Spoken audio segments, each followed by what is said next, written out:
Astaghfirullah wabarakatuh. Alhamdulillah wassalatu wassalamu ala Rasulillah wa ala alihi wa sahbihi wa mawalah wa la hawla wa la quwwata illa billahi wa ba'd.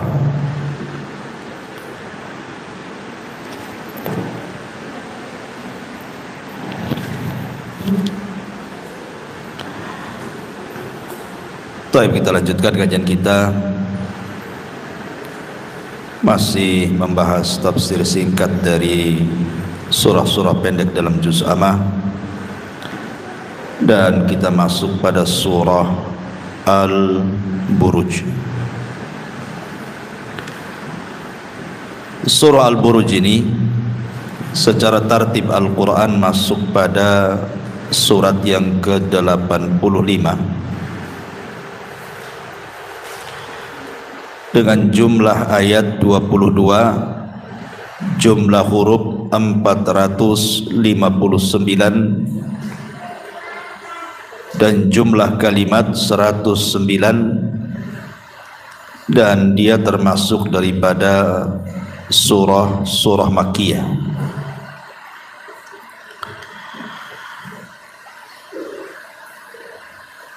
Al-Buruj itu artinya gugusan bintang. Di sini Allah Subhanahu wa taala memulakan surah Al-Buruj ini dengan sumpahnya was-samaa'i dzatil buruj, demi langit yang memiliki al-buruj.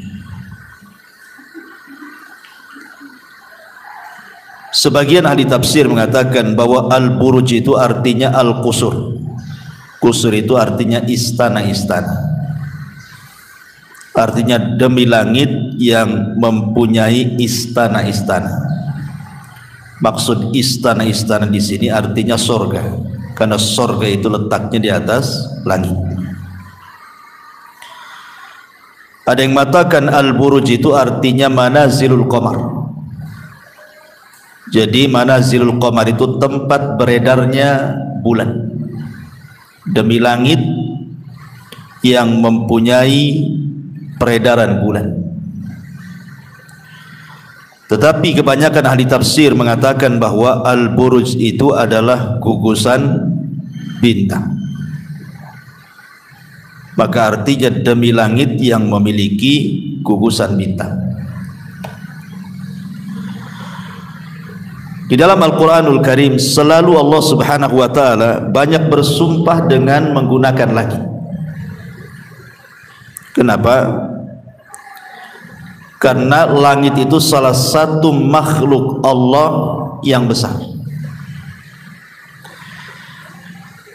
Ketika Allah Subhanahu wa ta'ala berfirman di dalam ayat sebelumnya, baik surah Al-Infitar ataupun surah Al-Insyiqaq, di mana langit itu akan pecah dan didengar oleh orang-orang kafir Quraisy. Jadi pandangan mereka seolah-olah langit itu sesuatu yang hayyin, yang lemah, maka mudah terpecah gitu ya. Maka dalam suratul Buruj Allah ingin jelaskan bahwa langit itu sesuatu yang kokoh, yang memiliki bangunan-bangunan, yang memiliki peredaran-peredaran bulan, bahkan gugusan-gugusan bintang, bahkan bintang yang bertebaran. Itu saja bisa pecah apabila Allah berkehendak. Makanya Allah Subhanahu wa ta'ala ingin menjelaskan keagungan langit, satu di antara makhluk Allah yang sangat kokoh dan besar. Dan begitulah adat Al-Quran. Tidaklah Allah Subhanahu wa ta'ala bersumpah dengan makhluknya kecuali makhluk itu memiliki keistimewaan dan juga keagungan. Dan langit memiliki keistimewaan bagi kita makhluk, karena kita dinaungi dengan langit. Kemudian yang kedua, Allah Subhanahu wa taala bersumpah wal yaumil mau'ud, dan demi hari yang dijanjikan. Tidak ada khilaf ahli tafsir tentang makna wal yaumil mau'ud. Maksudnya wal yaumi, dan hari al mau'ud yang dijanjikan itu artinya hari kiamat. Jadi Allah bersumpah dengan hari kiamat, di mana kelak manusia akan dikumpulkan pada hari kiamat untuk dihisab. Yang baik akan diberikan hisab yang baik, yang buruk juga akan diberi hisab yang buruk. Wa syahidi wa mashhud, demi yang menyaksikan, wa mashhudin, dan demi yang disaksikan. Di sini ada dua kalimat, syahid dan juga mashhud. Al-Imam At-Tabari rahimahullahu ta'ala menyebutkan beberapa penafsiran para ulama, dan begitulah Imam Tabari terkadang kalau mentafsirkan sebuah ayat yang memiliki banyak makna, maka semua makna bisa digunakan, karena sifat khilaf dalam Al-Quran itu bukan seperti sifat khilaf dalam fikih. Kalau dalam fikih disebut tadad namanya. Perselisihannya itu terkadang kontradiktif. Yang satu mengatakan halal, yang satu tidak. Yang mengatakan satu bid'ah, satu tidak. Satu sunnah. Satu boleh, satu tidak boleh. Itu namanya kontradiktif. Khilaf dalam masalah fikih kan seperti itu. Ulama ini membolehkan, yang sana pula tak membolehkan.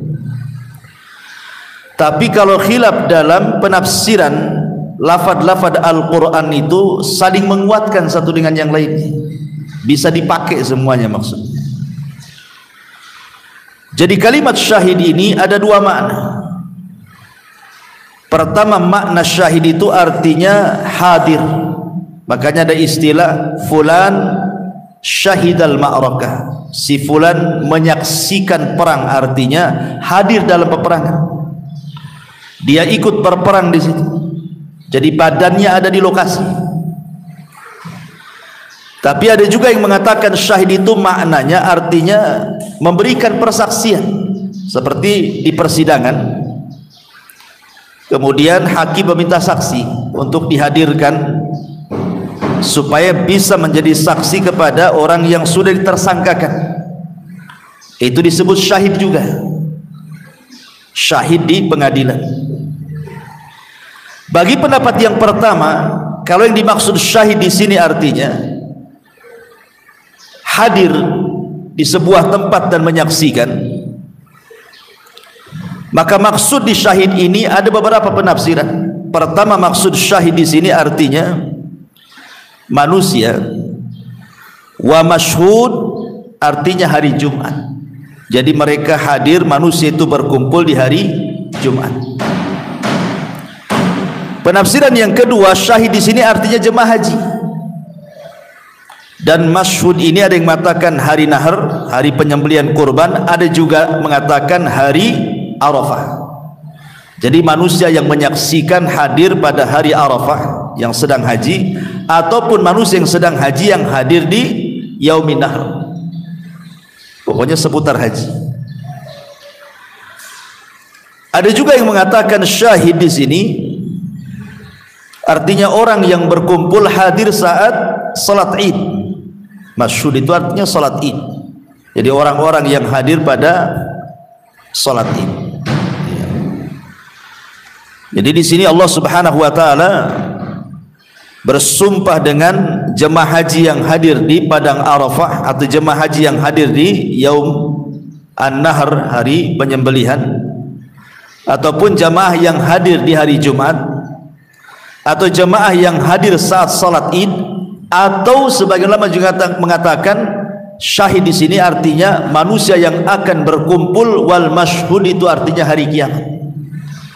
Jadi manusia akan hadir semuanya di hadapan Allah pada hari kiamat. Ini satu penafsiran. Kalau yang dimaksud syahid di sini artinya hadir, ada orangnya di situ.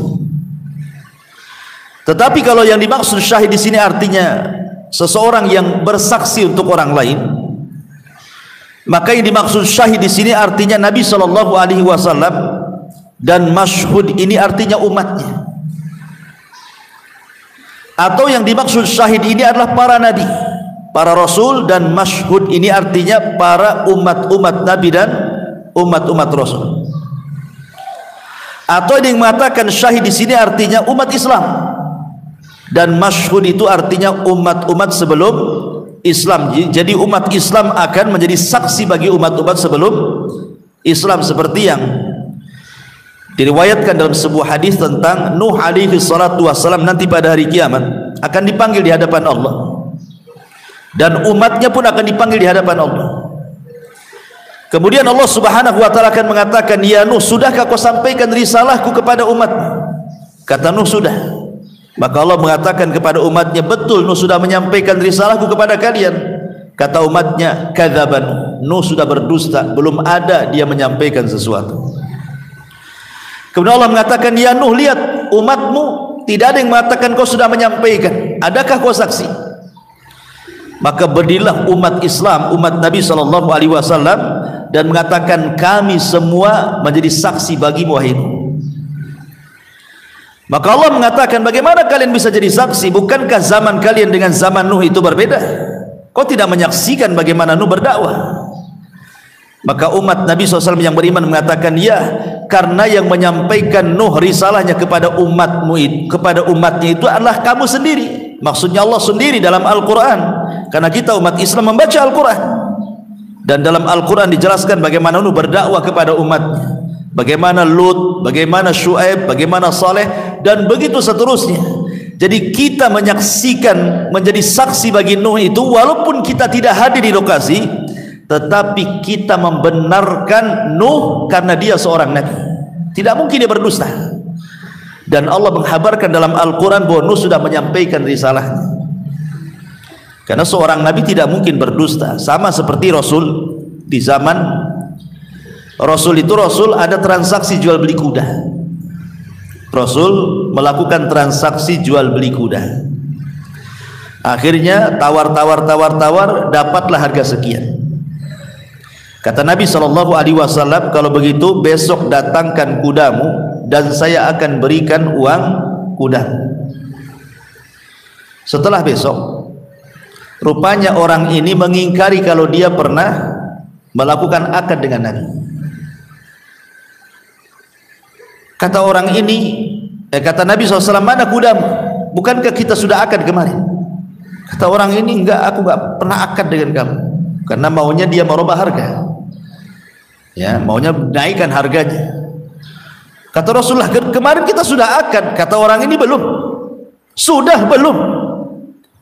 Akhirnya ada seorang sahabat namanya Huzaimah ibn Thabit radhiyallahu anhu. Huzaimah ibn Thabit. Kata Huzaimah, "Iya, Rasul SAW sudah melakukan akad denganmu." Kata Rasul, melirik Huzaimah, "Ya Huzaimah, kenapa kau jadi saksi? Bukankah kemarin kau tidak ada? Engkau jadi saksi untuk apa? Kemarin kan kau enggak menyaksikan akadku." Kata Huzaimah ibn Thabit, "Ya, karena tidak mungkin seorang nabi berdusta. Buat apa berdusta urusan kuda?" katanya. Maka Nabi SAW akhirnya melihat kecerdasan Huzaimah, menjadikan persaksian satu orang menjadi dua orang di Huzaimah. Tapi lihat bagaimana Huzaimah mengatakan kepada Rasulullah, "Aku siap jadi saksi." Kata Rasul, "Loh, kemarin kan kau tidak hadir." "Ya, walaupun tidak hadir, saya yakin engkau tidak mungkin dusta. Kau seorang nabi." Itu maksudnya. Jadi walaupun umat Islam tidak menyaksikan di zaman Nuh alaihi salatu wassalam bagaimana Nuh menyampaikan atau tidak menyampaikan, kita yakin Nuh menyampaikan. Maka syahid di sini artinya kaum muslimin, umat Islam, dan masyhud itu artinya umat-umat sebelum Islam. Atau syahid dan masyhud ini ditafsirkan ayat setelahnya. Maksudnya orang yang menyaksikan itu artinya orang yang menyaksikan penyiksaan, dan masyhud itu orang yang disiksa. Karena setelahnya di sini bicara tentang kisah ashab al-Uhdud. Kisah ashabul Uhdud. Bagaimana kisahnya? Allah Subhanahu wa taala mengatakan, "Qutila ashabul Uhdud." Binasalah orang-orang yang membuat parit-parit api. an-nari dzatil waqud, yang berapi, yang mempunyai kayu-kayu bakar. Idhum 'alaiha qu'ud, ketika mereka duduk-duduk di sekitarnya. Wa hum 'ala ma yaf'aluna bil mu'minina syuhud, sedangkan mereka menyaksikan apa yang mereka perbuat terhadap orang-orang yang beriman. Wa ma naqamu minhum illa an yu'minu billahil azizil hamid, dan mereka menyiksa orang-orang yang beriman itu hanya karena mereka beriman kepada Allah yang maha perkasa, lagi maha terpuji. Alladzi lahu mulkus samawati wal ard wallahu ala kulli syai'in syahid, yang memiliki kerajaan langit dan bumi, dan Allah maha menyaksikan segala sesuatu. Taib. Jadi kisah Ashabul Ukhdud ini banyak versi. Saya akan sebutkan 4 kisah tentang Ashabul Ukhdud sesuai dengan tartib zamani dan tartib makani, tartib waktu dan tartib tempat. Pertama, Ashabul Ukhdud terjadi di Irak. Terjadi di mana? Di Irak. Di masa satu raja yang menguasai dunia dan kafir yang bernama Namrud. Ketika itu ada seorang nabi, termasuk Abul Anbiya, bapaknya para nabi. Siapa? Nabi Ibrahim alaihi salatu wassalam. Ketika Ibrahim menghancurkan patung-patung Namrud, maka Namrud menyalakan api yang sangat besar. Kemudian Ibrahim pun dilempar ke dalam api itu. Ini juga kisah Ashabul Ukhdud namanya. Orang-orang yang dibakar dengan parit api. Kemudian kisah yang kedua terjadi di Mesir. Kapan itu? Ketika Mesir dikuasai oleh Fir'aun. Ketika salah satu penggalan kisah Fir'aun itu, istrinya Fir'aun yang bernama Asya bintu Muzahim itu kan beriman kepada anak angkatnya Nabi Musa alaihi salatu wassalam dengan agama yang dibawa Musa. Kemudian keimanannya merembet kepada tukang sisirnya namanya Masyitoh. Lah ketika Masyitoh ini menyisir salah satu putri anak Fir'aun ini, jatuh pula sisirnya. Kemudian ketika mau ngambil sisir itu, Masyitoh mengatakan Bismillah, dengan menyebut nama Allah. Anak putri Fir'aun bertanya, siapa yang dimaksud Allah itu? Kenapa kau sebut-sebut? Apakah Allah itu Tuhan, maksudnya bapakku Fir'aun? Karena kan Fir'aun mengaku Tuhan. Kata Masyitoh, bukan.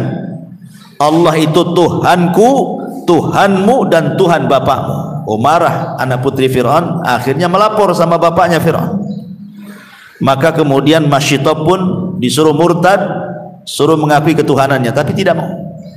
Akhirnya disediakan penggorengan dari api yang sangat besar, diletakkan minyak yang sangat banyak.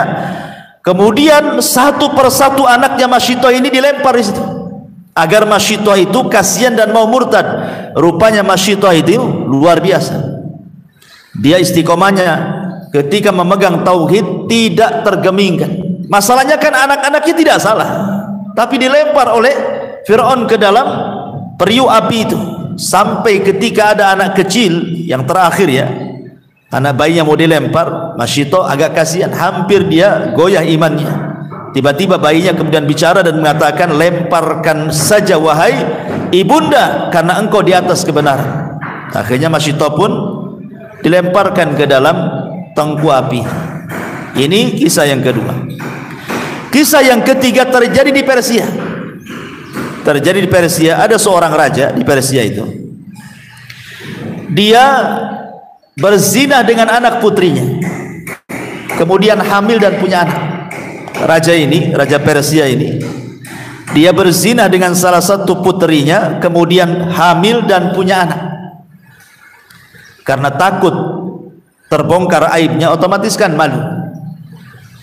Akhirnya kemudian sang raja ini meminta seluruh para padri, para pendeta-pendeta itu untuk menghalalkan pernikahan antar mahram. Jadi raja ini akan menikahi putrinya sendiri dengan meminta fatwa kepada para rahib agar pernikahannya disahkan. Otomatis para rahib tidak maulah. Ya. Dipaksa tidak mau juga, dipaksa nggak mau juga. Akhirnya raja marah. Maka raja akhirnya membuat parit api, dimasukkan semua rahib ke situ.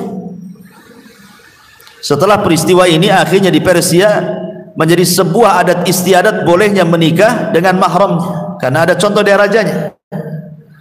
Makanya saat Yaman dikuasai kaum muslimin, kemudian Persia di Yaman terusir juga ke Persia sana, dan di zaman Umar juga Persia ditaklukkan, maka Umar mengirim surat kepada orang-orang Persia untuk dihentikan kawin dengan mahram. Ya. Ini juga kisah Ashabul Uhdud yang ketiga, dan ini kejadiannya antara Nabi Musa dan Nabi Isa. Kemudian kisah yang keempat, ini yang paling masyhur, dan ini yang kita akan bicarakan di sini. Kisah tentang seorang raja yang berada di Najran. Di Yaman itu ada sebuah daerah namanya Najran. Penduduknya semua beragama Nasrani. Tapi rajanya agamanya Yahudi. Jadi rajanya Yahudi, penduduknya pula Nasrani. Nama rajanya Dzu Nuwas. Dzu Nuwas itu rajanya, masyarakatnya disebut Najran, beragama Nasrani. Lah Dzu Nuwas ini punya tukang sihir. Sebutkan dalam riwayat itu dia punya tukang sihir, yang tukang sihir ini tidak bisa lepas dari sang raja. Jadi karena Dzu Nuwas mengaku Tuhan, dia selalu melakukan keanehan-keanehan di luar batas nalar manusia, padahal yang membuat keanehan itu tukang sihirnya, supaya percaya masyarakatnya bahwa Dzu Nuwas itu Tuhan. Akhirnya kemudian tukang sihir ini sudah merasa tua dan merasa bahwa ajalnya sudah dekat, maka dia meminta kepada sang raja untuk dicarikan anak muda untuk diturunkan ilmu sihirnya, supaya ilmu yang ia miliki tetap langgeng dan bisa menjadi penjaga raja. Akhirnya sama sang raja dicarikanlah anak muda. Dapatlah anak muda cerdas, maka belajarlah anak muda ini ke tukang sihir tadi. Tapi Allah Subhanahu wa ta'ala takdirkan dari rumah dia perjalanannya ke tukang sihir itu, rupanya di tengah-tengah itu ada gereja. Kan di zaman itu kan agamanya Nasrani, Islam belum ada, dan agama yang paling benar ya Nasrani waktu itu. Akhirnya kemudian penasaran anak muda ini, itu tempat apa? Masuklah dia ke gereja itu. Rupanya dia mendengarkan wejangan-wejangan, nasihat-nasihat dari seorang pendeta, tertarik pula dia, akhirnya duduk di situ, kemudian belajar kepada sang pendeta tadi. Ya. Lah kemudian lambat laun sering telatlah dia ke tukang sihir itu, karena belajar dulu tempat pendeta, baru kemudian ke tukang sihir. Marah tukang sihir karena selalu telat datang, suka dipukul sama tukang sihir. Akhirnya kemudian waktunya dilamakan sama tukang sihir belajarnya, sehingga kalau dia pulang telat pula dia ke rumahnya, dimarahi pula sama orang tuanya, terkadang dipukul juga. Serba salah ini anak muda ini. Ngadulah dia kepada pendeta, maka sang pendeta kemudian memberikan semacam trik gini saja: kalau kamu datang kepada tukang sihir, kamu datang telat, bilang saja keluargaku menahan. Kalau kamu telat pulang dan keluargamu bertanya dari mana, bilang saja penyihir menahanmu. Masih ada pelajaran tambahan ekstrakurikuler, umpamanya kan. Jadi kan aman kamu ini. Jadi sang pendeta ini mengajari tauriah namanya. Akhirnya begitulah, akhirnya anak muda ini kalau telat ke tukang sihir, dia bilang ditahan keluarganya. Kalau dia telat pulang, kemudian ngomong sama keluarganya, ditahan tukang sihir. Ada pelajaran lain gitu. Jadi terus berjalan seperti itu, padahal dia sedang belajar kepada sang rahib. Sampai suatu ketika, pada sudah lama gitu ya, akhirnya dia lebih cenderung kepada apa yang diajarkan sang rahib itu dibandingkan apa yang diajarkan tukang sihir kepadanya. Jadi ada peristiwa di sebuah tempat itu, sebuah kampung, ada hewan buas yang selalu mengganggu masyarakat situ. Lah ketika anak muda lewat di desa itu, dia berpikir ini saatnya membuktikan ajaran pendeta dan ajaran tukang sihir. Ketika melihat binatang buas yang selalu mengganggu orang itu, dia mengambil batu dan mengatakan, ya Allah, tunjukkan jalan kepadaku. Kalau memang ajaran sang pendeta itu lebih benar dibandingkan ajaran penyihir itu, tolong bunuh hewan itu. Dia melempar tanpa mantra. Kalau sihir kan pakai mantra, ini nggak pakai mantra. Akhirnya dilempar, mati. Berarti dia yakin bahwa apa yang diajarkan sang pendeta itu lebih benar. Oh, nggak pakai mantra, cuma bismillah saja mati itu. Ya. Dari situlah dia tidak mau lagi kemudian belajar kepada tukang sihir, dan dia fokus belajar kepada pendeta. Kata pendeta, sungguh engkau sudah menguasai jauh lebih banyak daripada yang aku kuasai. Sekarang pergilah kau dakwahkan apa yang aku ajarkan, tapi saran saya jangan pernah menyebut-nyebut namaku. Kalau ditanya kau belajar dari mana, tidak tahu. Akhirnya anak muda ini mulai berdakwah karena sudah punya ilmu dari sang pendeta. Rupanya Allah berikan karomah dia. Karomahnya apa? Dia mampu mengobati macam-macam penyakit. Penyakit apa saja bisa diobati, termasuk orang buta bisa disembuhkan dia. Jadi dia menggunakan wasilah perobatan itu untuk berdakwah. Harusnya seperti itu. Kalau kita ini punya profesi tertentu, gunakan untuk dakwah gitu ya. Kalau Anda seorang dokter, sambil ngobati itu dakwah juga gitu maksudnya. Kalau seorang pedagang, ya ada yang beli, dakwah juga. Gunakan profesi apapun untuk berdakwah. Karena anak muda ini menggunakan profesi perobatan untuk mengajak manusia ke dalam tauhid dan mengajarkan bahwa yang mengobati kamu bukan saya, Allah. Berimanlah kau kepada Allah. Sampai suatu ketika raja ini punya teman baik dia, penasehatnya. Orangnya buta, sudah tua. Mendengar bahwa anak-anak muda itu bisa menyembuhkan, akhirnya dicari, ketemu. Maka dia sediakan hadiah yang banyak dan mengatakan kepada anak muda ini, ku kasih kau hadiah yang banyak, tapi tolong sembuhkan kedua mataku.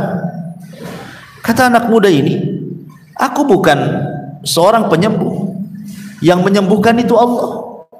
Kalau kau mau, aku akan berdoa kepada Allah Subhanahu wa ta'ala, nanti Allah yang akan sembuhkan kedua matamu, tapi syaratnya beriman dulu. Akhirnya dia beriman, kemudian diobati oleh sang anak muda ini, sembuh pula dia. Ketika berjumpa dengan Dzunwas ini, karena dia kan penasehatnya selalu berjumpa, kaget kenapa kedua matanya kemudian sembuh. Kata Dzunwas, siapa yang menyembuhkan kedua matamu? Maka kemudian kawannya mengatakan, penasihatnya mengatakan, Allah yang menyembuhkan aku, katanya. Kata Dzunwas, apakah ada Tuhan selainku, katanya. Apakah ada Tuhan selainku? Maka kemudian sang penasihat mengatakan, ya, Tuhan kita adalah Allah, dia Tuhanku dan Tuhanmu. Oh, marah Dzunwas. Dia disekutukan dengan yang lainnya, tangkap dia, masukkan ke penjara, siksa sampai dia murtad. Akhirnya kemudian disiksa, tidak tahan. Ketika ditanya siapa yang menyembuhkannya, terpaksa dia membocori bahwa yang menyembuhkannya anak muda. Oh, kata raja, tangkap juga anak muda itu, masuk ke penjara. Anak muda ini disiksa juga.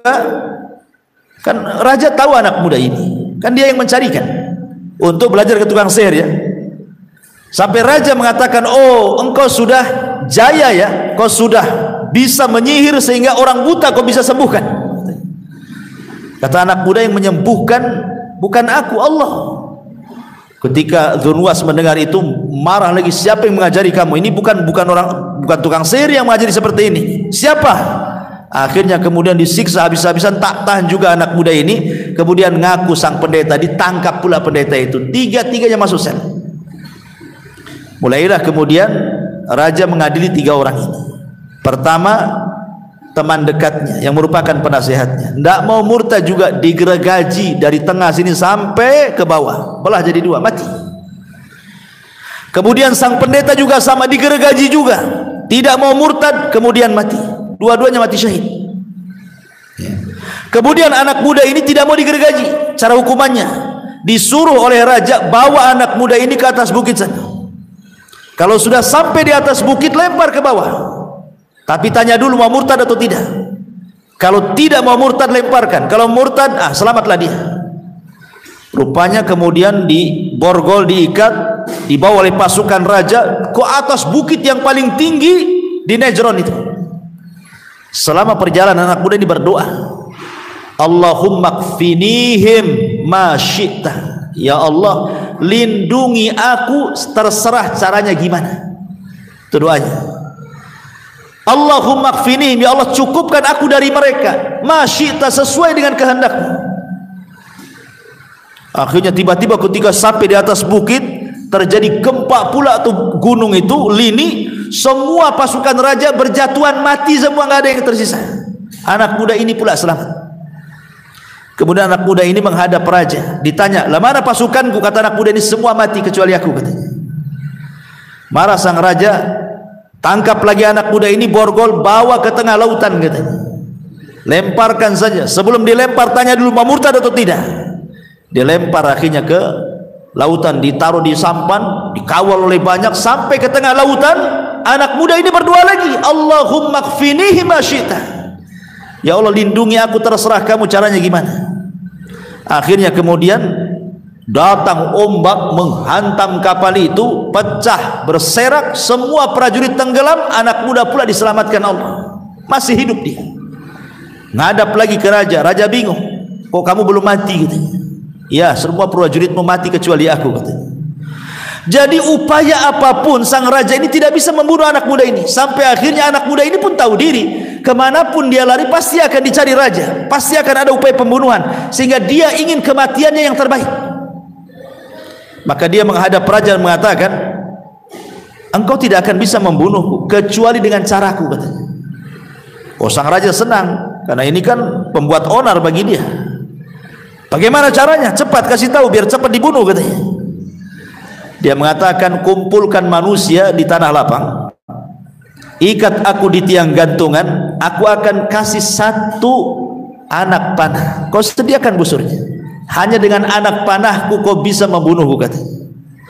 Tapi bukan hanya sekedar anak panah, ketika kau lesatkan anak panah itu, jangan lupa mengucapkan Bismillahirrabbilghulam, dengan menyebut nama Rabb, Tuhannya anak muda itu.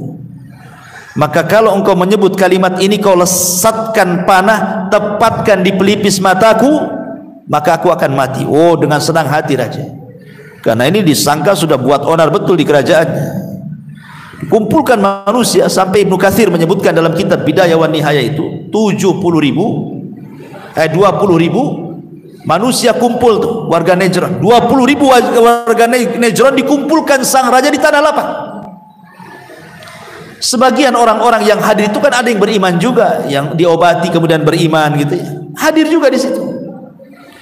Jadi ketika betul-betul anak muda itu digantung di tiang gantungan, kemudian dikasih satu anak panah, sang raja sudah menyediakan busurnya, kemudian dia siap narik pelatuknya, dia pun tak lupa mengucapkan Bismillahirrabbilghulam dengan kencangnya.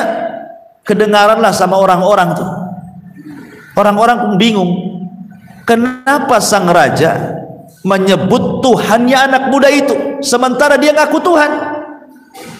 Secara otomatis batal ketuhanannya. Harusnya kan dia menyebut dirinya sendiri, dia kan Tuhan. Kenapa menyebut Tuhan orang? Dengan menyebut Tuhannya anak muda itu katanya, berarti dari sini dia melemahkan dirinya bahwa dia bukan Tuhan.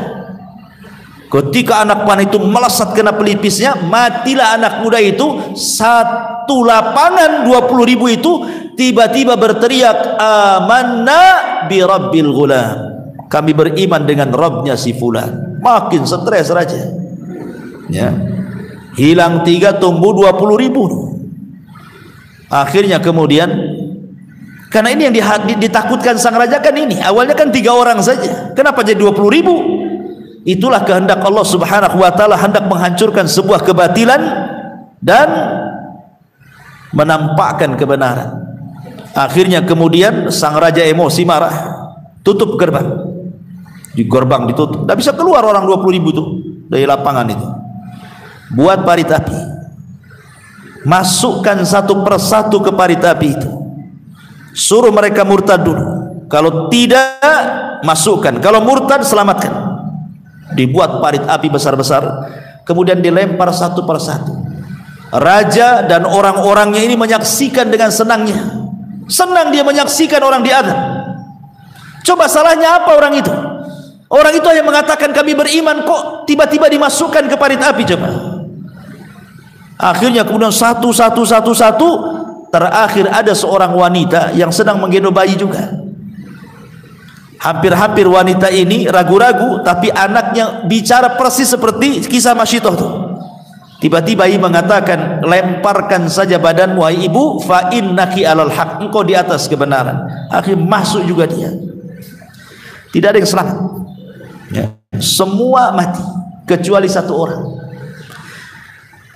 Ini semua karena Allah tidak mungkin membiarkan orang zalim. Wala tahsabannallaha ghafilan amma ya'malu zalimun. Jangan kau kira Allah lalai dari perbuatan orang zalim. Allah enggak lalai. Selamat satu orang, lari dia. Lari ke mana? Ke Syam. Saat itu Syam adalah kerajaan besar Nasrani. Disitulah Romawi. Kerajaan besar Romawi gitu ya. Najran ini kerajaan kecil. Syam ini kerajaan besar. Lari dia, ngasih tahu bahwa saudara-saudara dia yang sesama Nasrani dibantai oleh raja Yahudi namanya Dzunwas.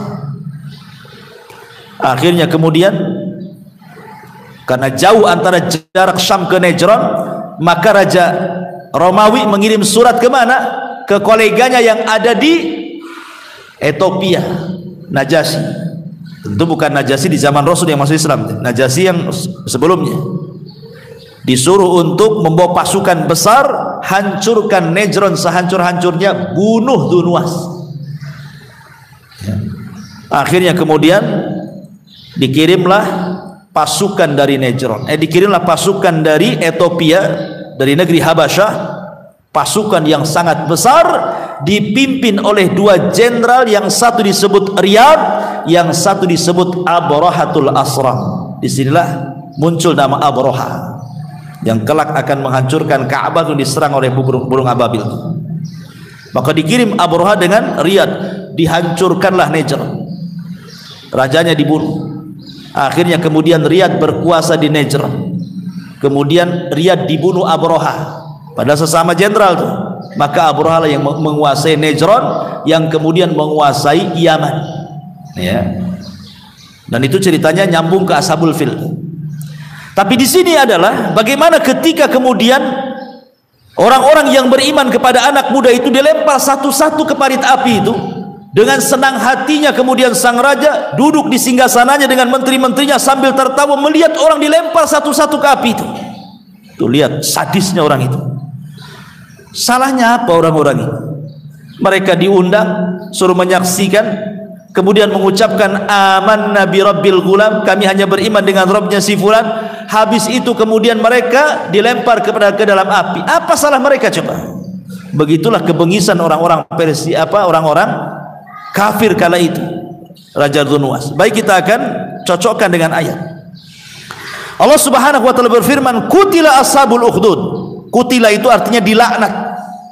Dilaknat orang-orang yang membuat parit, yaitu para pembesar Najran yang ada di Yaman. An-nari dzatil waqud, yang berapi, yang mempunyai kayu bakar. Artinya dalam parit itu penuh dengan kayu, kemudian dibakar sampai membumbung apinya ke langit. Sambil idhum alaiha qu'ud, ketika mereka duduk di sekitarnya. Ada dua penafsiran siapa yang duduk di sini.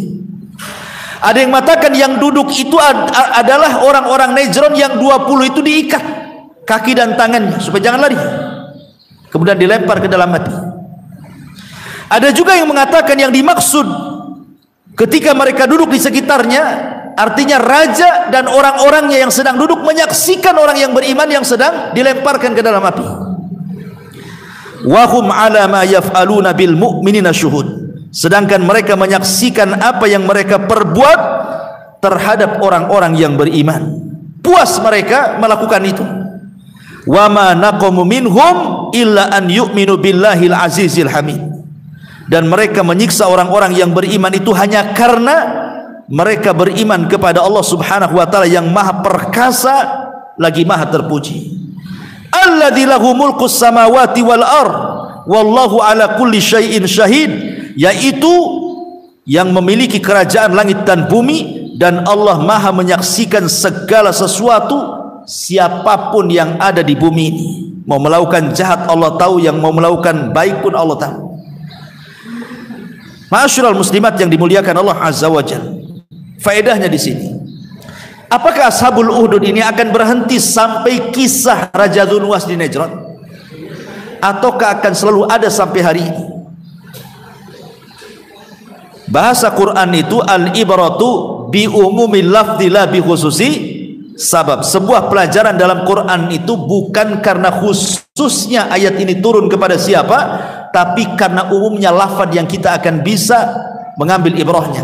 Artinya Ashabul Uhdud tidak akan sampai di cerita Najran saja. Kisah orang yang dibakar karena keimanan itu akan terus ada sampai hari ini. Ya. Ibu mungkin pernah dengar tentang isu-isu Islamophobia yang ada di barat kan itu. Coba, ada orang yang dibantai dengan senjata. Senjata itu kan api juga kan gitu. Sama juga api. Ya. Hanya gara-gara apa? Islamophobia kan. Jadi dibunuhnya itu gara-gara dia muslim. Itu saja. Dibantainya itu gara-gara dia muslim. Ya. Dan itu banyak di mana-mana tempat. Ibu pernah dengar di mana tuh yang di Thailand itu kan? Di mana tuh? Yang ya kan? Sampai akhirnya diusir tuh dari tempatnya kan itu. Sampai naik kapal, sampai tenggelam di kapal itu. Salah apa coba mereka? Salahnya cuma satu, karena mereka muslim. Itu saja. Karena mereka muslim itulah maka dibuat isu Islamophobia itu. Sehingga banyak orang yang kemudian karena melihat perkembangan Islam yang cepat gitu ya, yang luar biasa di negeri-negeri Eropa sana, akhirnya ada orang-orang yang tidak suka. Akhirnya mereka membuat teror akhirnya, baik dengan cara membunuh dan begitu seterusnya. Jadi Ashabul Uhdud itu akan senantiasa ada itu. Bahkan yang mungkin tensinya lebih rendah lagi lah. Seperti ada orang-orang yang herannya, terkadang permusuhan itu bukan di luar Islam saja, sesama orang Islam juga dimusuhi itu. Gara-gara apa? Gara-gara ingin melaksanakan syarat Islam. Contoh, ibu bercadar dimusuhi kan gitu. Ngapain itu cadar itu? Ada orang laki-laki cingkrangan dimusuhi. Apa salahnya cingkrang itu? Emang cingkrangnya nyakiti orang? Emang cadar ibu nyakiti orang? Ibu dandanan syar'i, emang tetangga disakiti ibu kan? Tidak. Salah ibu apa? Cuma pakai pakaian, pakai burda, pakai ini, kan gak nyakiti orang lain. Kalau ibu gibah orang, kalau nyakiti orang dengan lisannya, ini kan hanya pakaian saja. Lah pakaian ini nyakiti siapa? Nggak nyakiti siapa pakaian ini? Kenapa pula gara-gara pakaian kemudian dihina kan begitu? Jadi orang-orang yang tidak suka dengan Islam itu, dengan syarat Islam itu pasti akan terus ada. Bukan hanya terbatas Ashabul Uhdud saja ya, sampai kiamat permusuhan antara hak dan yang batil itu tidak akan berhenti. Makanya di sini Allah mengatakan wa ma naqum minhum illa an yu'minu billahil azizil hamid, dan mereka menyiksa orang-orang yang beriman hanya karena mereka beriman kepada Allah yang maha perkasa lagi maha terpuji. Dan Allah mengatakan innal ladzina fatanul mu'minin wal mu'minati summa lam yatubu falahum adzabu jahannam walahum adzabul hariq. Sungguh orang-orang yang mendatangkan cobaan dengan cara membunuh, menyiksa seperti yang dilakukan oleh Dzunwas kepada Ashabul Uhdud, summa lam yatubu, kalau mereka tidak bertobat, mereka sudah membakar, membantai, membunuh gitu kan. Kalau mereka tidak bertobat, falahum adzabu jahannam, pasti mereka akan dimasukkan ke dalam jahannam, walahum adzabul harik, dan mereka pasti akan diazab dengan azab neraka yang membakar. Sebagaimana engkau membakar orang, nanti kau yang dibakar. Al jaza min jinsil amal, balasan itu disesuaikan dengan perbuatannya. Tapi lihat di sini, Allah Subhanahu wa taala ingin menjelaskan tentang begitu luasnya rahmat Allah. Begitu luasnya rahmat Allah. Sampai-sampai Raja Dzunwas yang sesadis itu membakar orang hanya gara-gara mengatakan amanna bi rabbil ghulam. masih Allah berikan kesempatan untuk tobat. Karena bahasanya apa? Kalau mereka tidak bertobat, maka mereka akan dapat jahanam dan mereka akan dibakar di dalam api neraka. Mafhum mukhalafahnya, mafhum kebalikannya, berarti kalau dia bertobat tidak akan masuk jahanam dan tidak akan masuk neraka, masuk surga dia. Artinya bahwa sejahat apapun orang itu masih ada kesempatan mendapatkan kasih sayang Allah, asal mau bertobat, gitu saja. Usairib di zaman Rasul, dia tidak pernah sholat, tidak pernah puasa, tidak pernah ruku, tidak pernah sujud, kafir dia, musyrik lagi. Tiba-tiba dia ingin terlibat di perang Uhud karena melihat kabilahnya yang sudah masuk Islam terlibat pula. Dia ingin ikut bukan karena dia Islam, dia belum Islam, dia hanya ikut karena hamiyah al-jahiliyah saja, ingin bela kabilahnya. Tapi sama Nabi dilarang, tidak bisa kau terlibat. Kenapa? Karena kau masih kafir. Kalau kau ingin ikut perang, masuk Islam dulu. Akhirnya Usairi pun mengatakan asyhadu alla ilaha illallah asyhadu anna muhammadar rasulullah. Masuk dalam perang, mati dia, mati syahid. Kata Abu Hurairah radhiyallahu an, mau nggak saya kasih tahu kalian, orang yang tidak pernah sujud, tidak pernah ruku, tapi mati masuk surga, Allah tempatkan di surga yang paling tinggi. Kata sahabat, mana ada itu? Kata Abu Hurairah, ya ada, dialah Usairib. Ya, seumur hidup dia di atas kesyirikan, kemudian syahadat satu kali, mati syahid dia. Rahmat Allah lebih luas dibandingkan kemurkaan. Ketika dia masih musyrik, berapa pelanggaran coba setiap hari dia menyekutukan Allah. Tidak ada dosa yang lebih besar daripada kesyirikan. Tetapi ketika dia bertobat masuk Islam, satu kali tobat kemudian syahid, masuk surga dia. Itu menunjukkan rahmat Allah itu luas. Jangan putus asa dari rahmat Allah Subhanahu wa taala. Dan ini juga menunjukkan bahwa okelah Ashabul Uhdud ini kan tidak diceritakan bagaimana azab kebalikannya kan.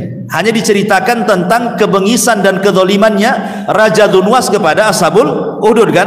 Tetapi kan balasan Allah kepada raja yang menyiksakan tidak ada di sini. Tidak disebutkan kan? Yang disebutkan hanya dia menyiksa orang. Tapi bagaimana azab dia, Allah tidak sebutkan. Ya. Makanya Allah Subhanahu wa taala mengatakan terkadang ada orang zalim, dia melakukan kezaliman, dia kalahkan orang-orang, orang itu sampai sakit hati, sampai terusir, bahkan sampai mati gara-gara dizalimi umpamanya kan.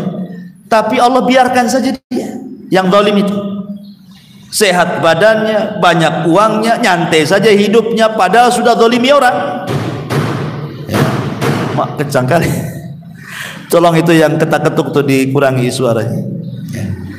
Jadi orang ini, kalaupun dia tidak mendapatkan balasan karena kezalimannya di dunia, bukan berarti kemudian dia akan selamat di akhirat. Tidak di dunia, balasannya di akhirat, maksudnya begitu. Sebagaimana ini tidak disebutkan bagaimana balasan kepada yang menyiksa Ashabul Uhdud ini, ya kan? Tidak dijelaskan balasannya kan seperti apa kan? Makanya Allah Subhanahu wa taala jelaskan di sini, ketika mereka melakukan kebengisan seperti itu di dunia, kalau tidak tersentuh azab di dunia, maka Allah sudah sediakan jahanam dan juga neraka yang menyala-nyala. Tidak ada yang selamat dari Allah Subhanahu wa taala. Allah itu ketika memperlakukan hamba-hambanya dengan dua cara, satu bil adli dan dua bil fadli. Al adli wal fadli. Kalau dia bermuamalah dengan orang-orang kafir, maka Allah akan bermuamalah dengan orang kafir bil adli, dengan keadilannya. Tapi kalau Allah Subhanahu wa taala bermuamalah dengan orang-orang yang beriman, maka Allah bermuamalah bil fadli, dengan karunia dan keutamaannya. Makanya sorga diciptakan itu karena karunia dan karena rahmatnya. Neraka itu diciptakan karena keadilannya. Ketika orang kafir dimasukkan neraka, berarti dimasukkan karena keadilan Allah. Ketika orang-orang yang beriman dimasukkan ke dalam sorga, itu karena karunia dan rahmatnya. Itu maksudnya. Jadi orang-orang kafir akan ada balasannya, tidak bisa dibalas di dunia, Allah balas di akhirat. Tetapi terkadang mereka dibalas dua-duanya. Di dunia mereka dibalas, di akhirat lebih dahsyat lagi.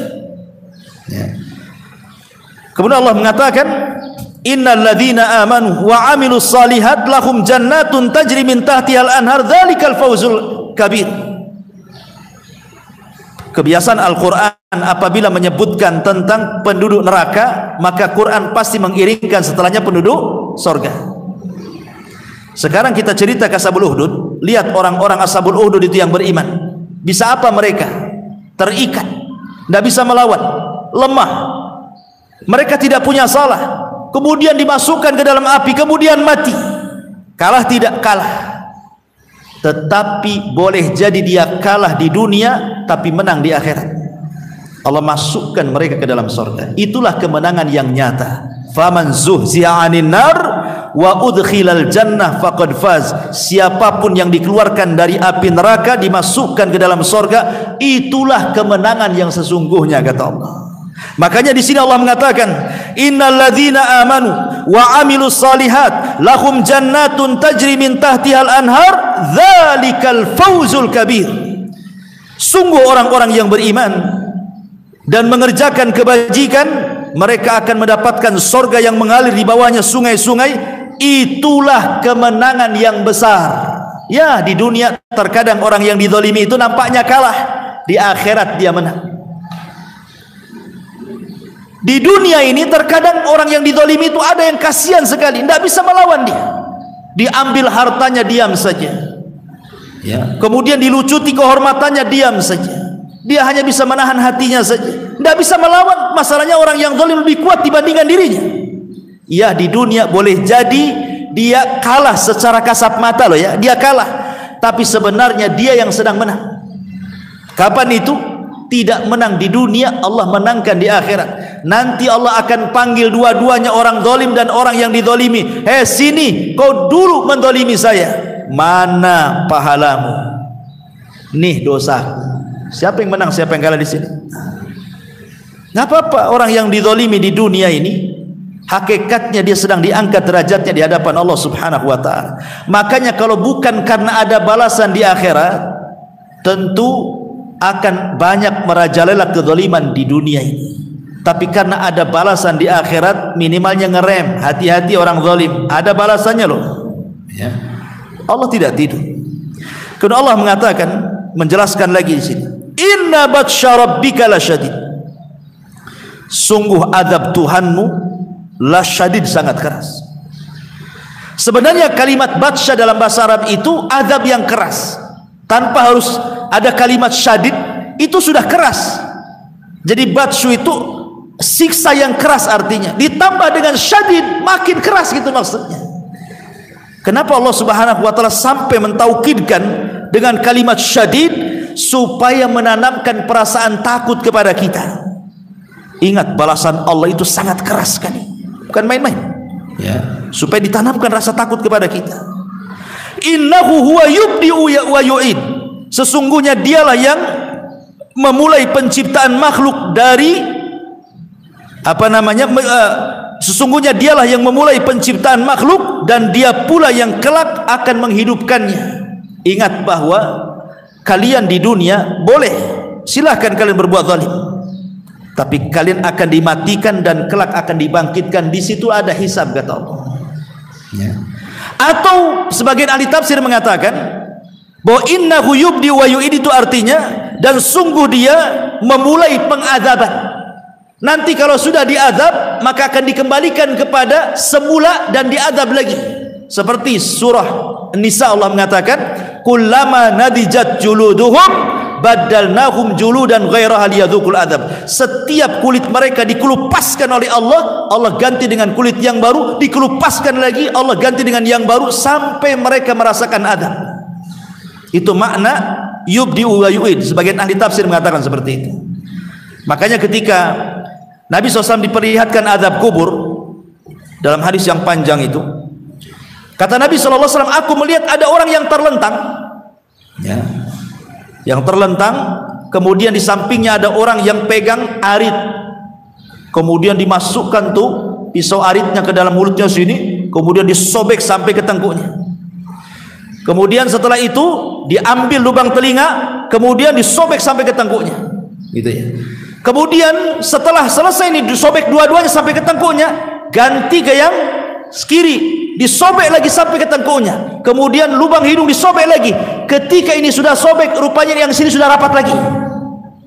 Kemudian disobek lagi, setelah ini disobek, ini sudah rapat lagi.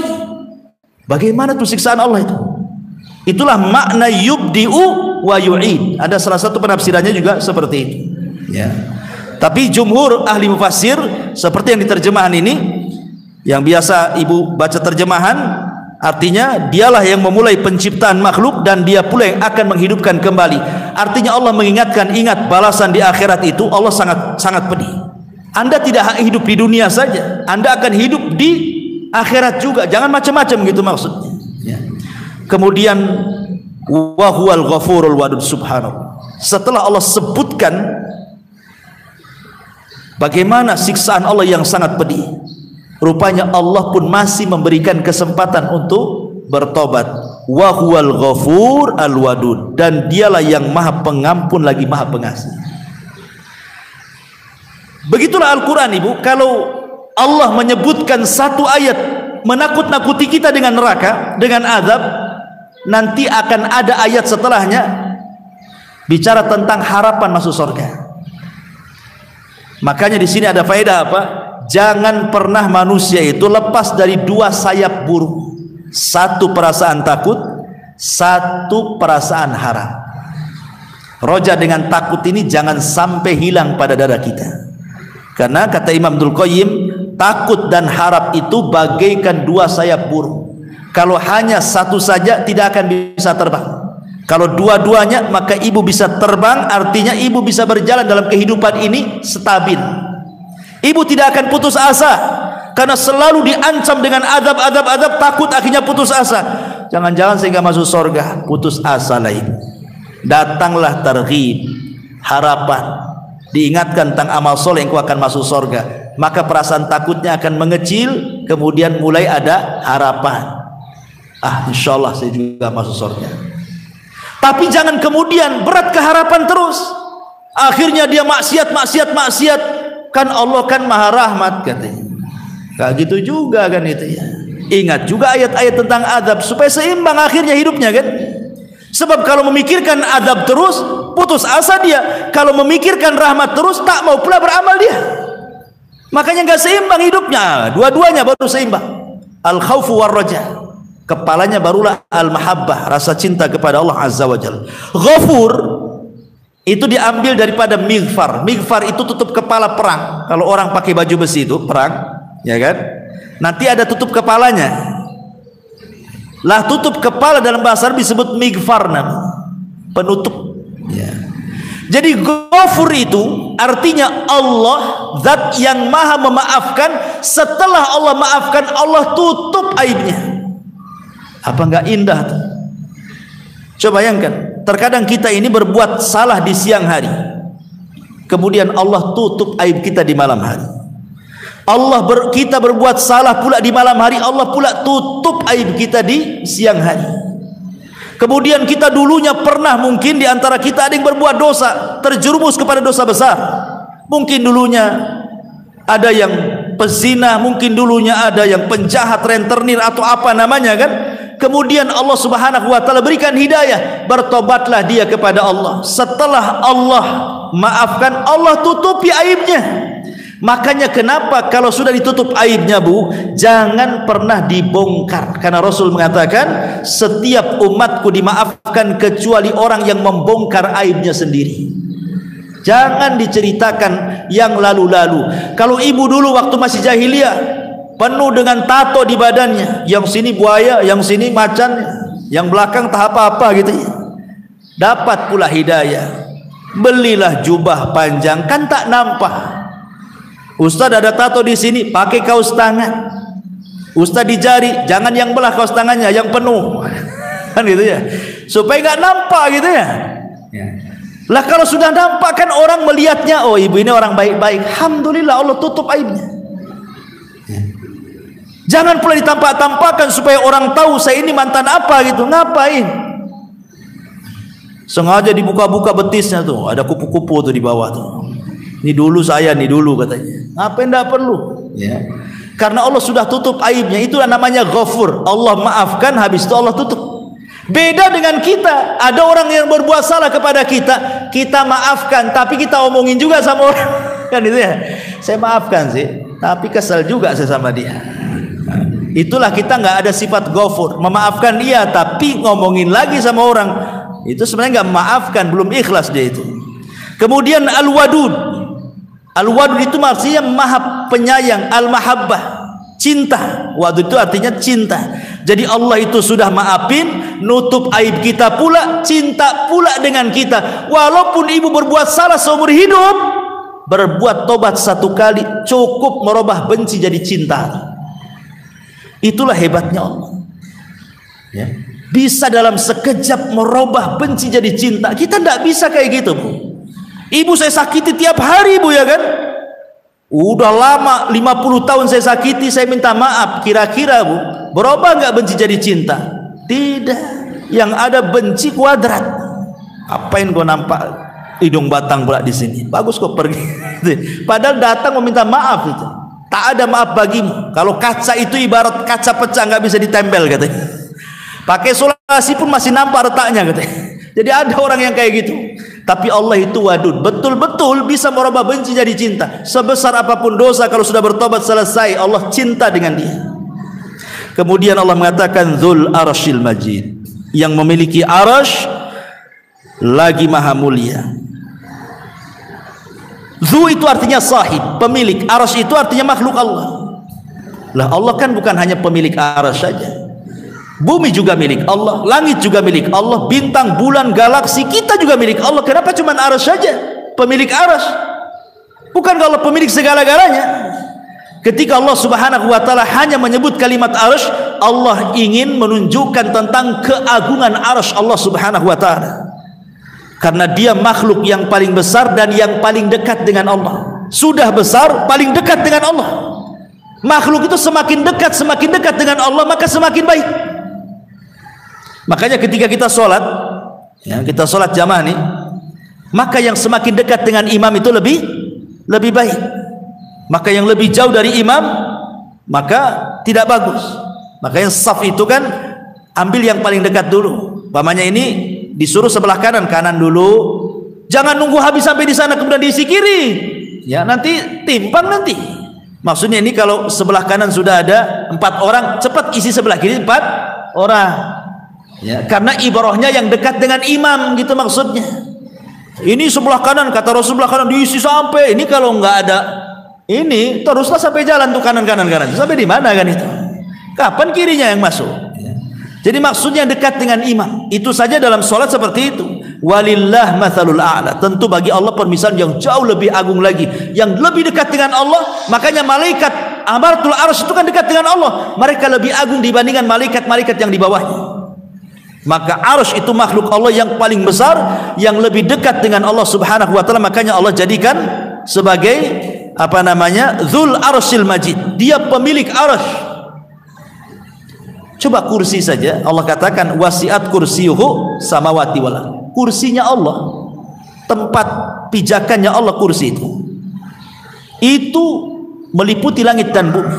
Jadi kalau saya ibaratkan ibu ke padang pasir, ya, padang pasir itu sama dengan memandang laut loh. Nggak ada kayaknya kalau kita di padang pasir itu kayak tak ada celah lagi. Semua padang pasir kayak lautan aja.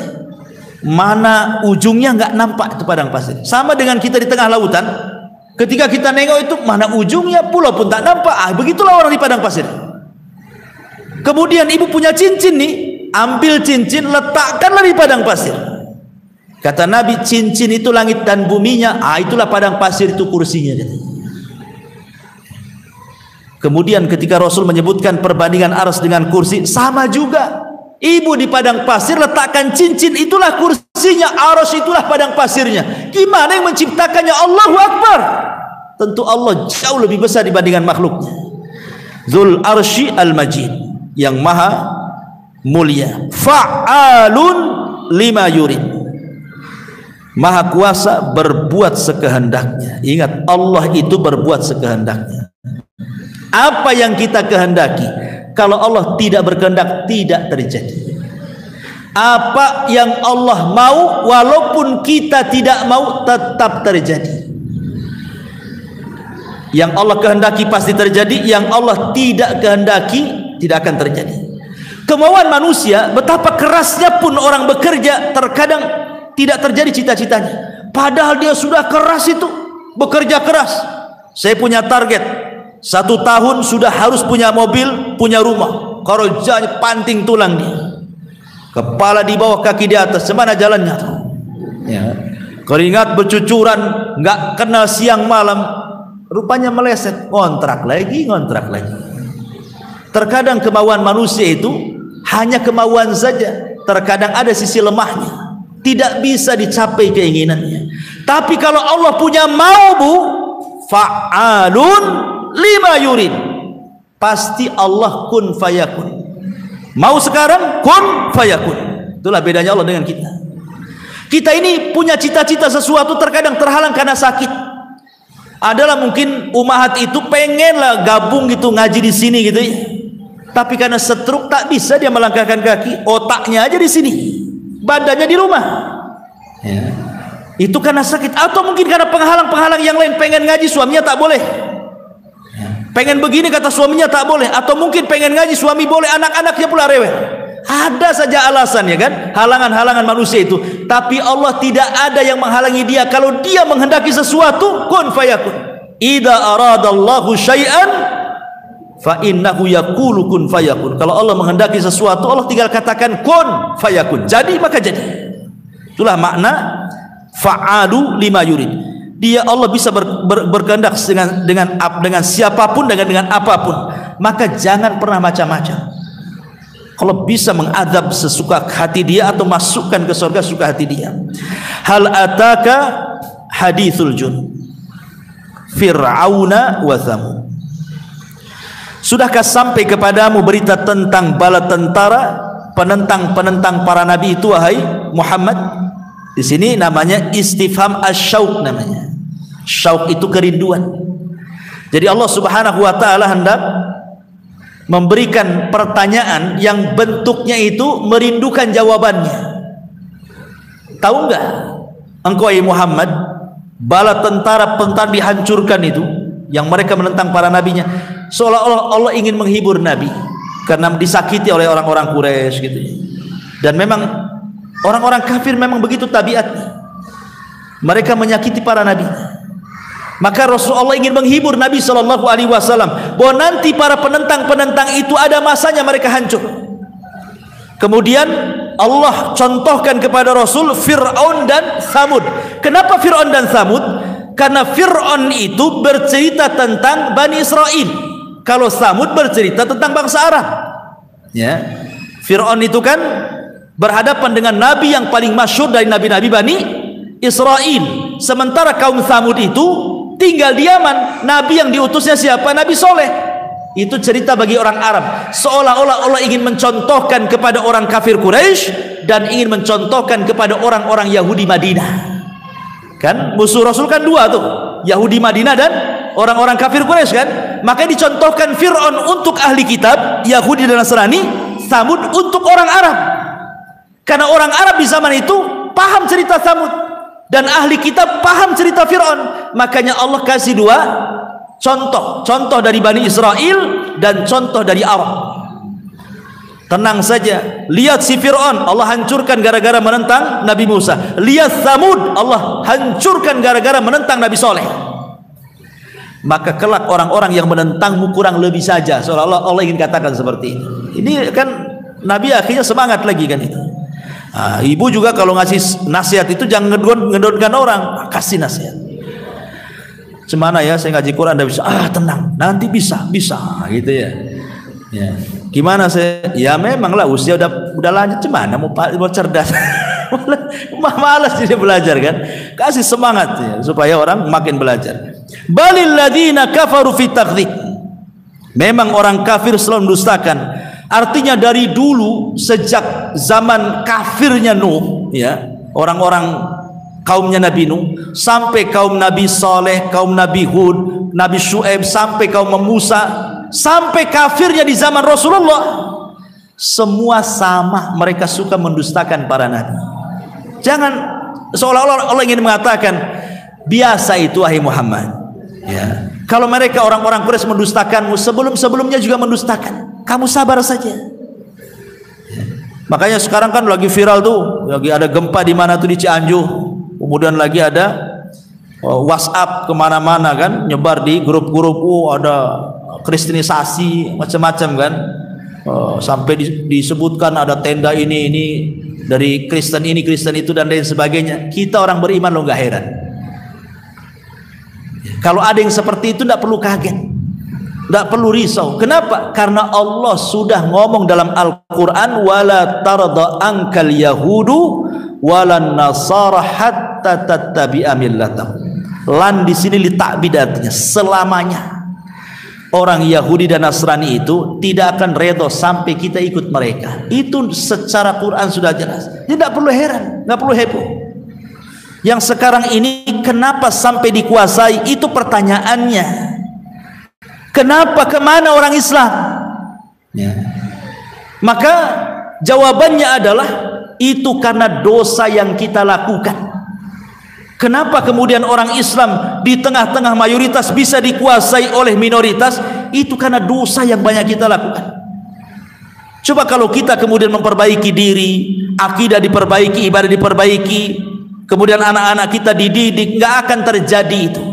Jadi kalau seandainya orang kafir menguasai umat Islam, itu kembali kepada kita karena kita banyak dosa, itu masalahnya. Kan Allah, yang Rasul mengatakan bahwa nanti di akhir zaman itu, kata Rasul SAW, yushiku an tatada'a alaikum kama tatada'a al-akalatu ala qas'atiha.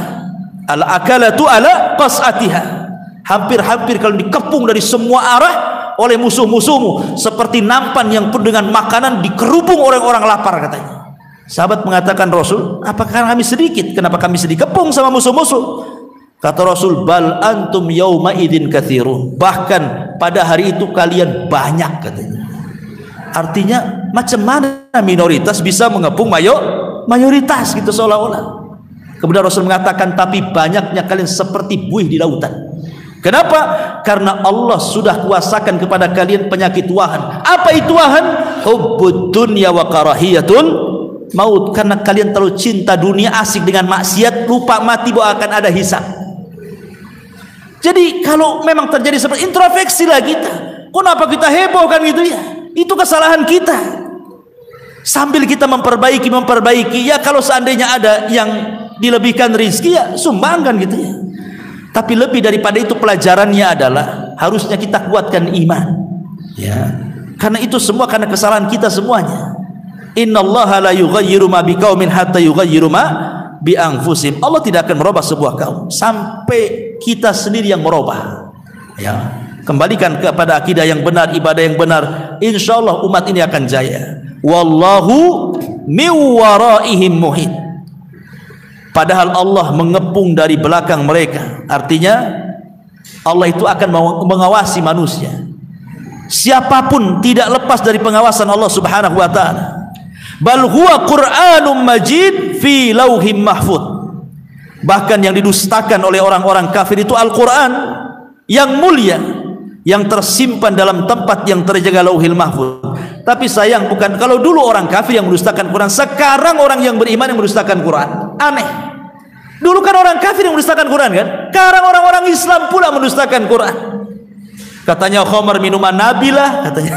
Siapa tuh yang ngomong tuh khamar minuman Nabi? Quran mengatakan haram, tidak mungkinlah Nabi minum khamar. Yang ngomong pula orang Islam. Ya. Harusnya kan yang mendustakan Quran kan orang kafir. Ini sekarang subhanallah namanya istihza itu. Mengolok-olok agama itu sudah luar biasa. Bukan dari dalam, bukan dari luar musuhnya. Dari dalam munculnya para munafikin. Orang-orang munafik, semoga kita dijaga dari orang-orang munafik dan Allah senantiasa mendirikan Islam li'la'i kalimatillah. Wallahu alam. Ini sampai di sini tafsir singkat dari surah Al-Buruj. Mudah-mudahan ada manfaatnya. Baik, sebelum Saya tutup, silakan kalau ada yang mau bertanya.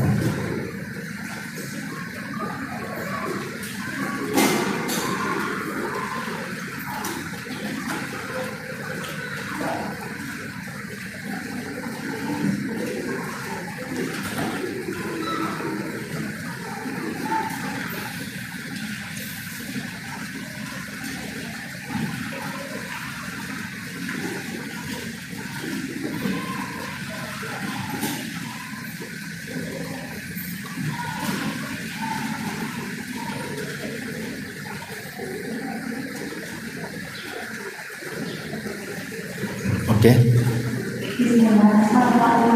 Waalaikumsalam.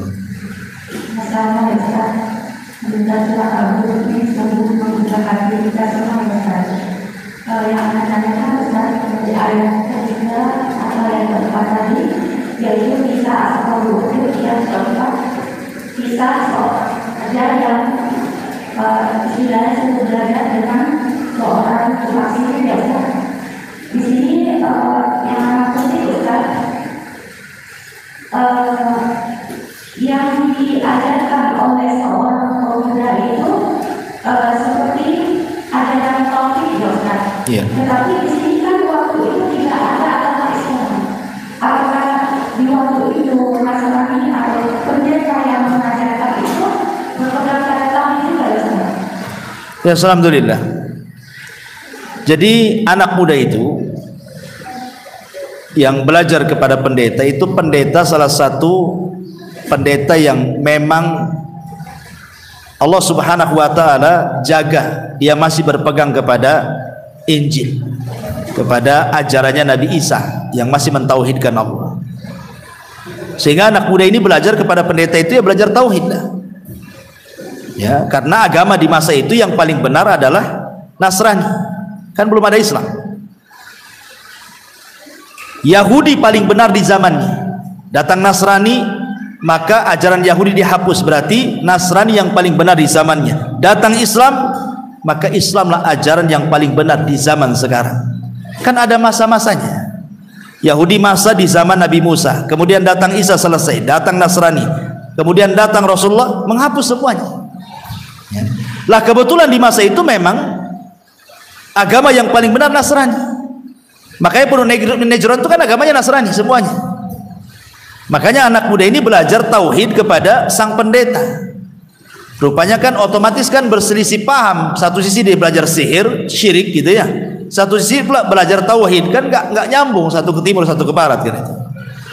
Tetapi kemudian bagaimanapun ajaran Allah Subhanahu wa taala jauh lebih masuk di akal, lebih membawa ketenangan dibandingkan ajaran setan. Makanya anak muda ini lebih memilih ajaran Allah dibandingkan ajaran setan, ajaran tukang sihir.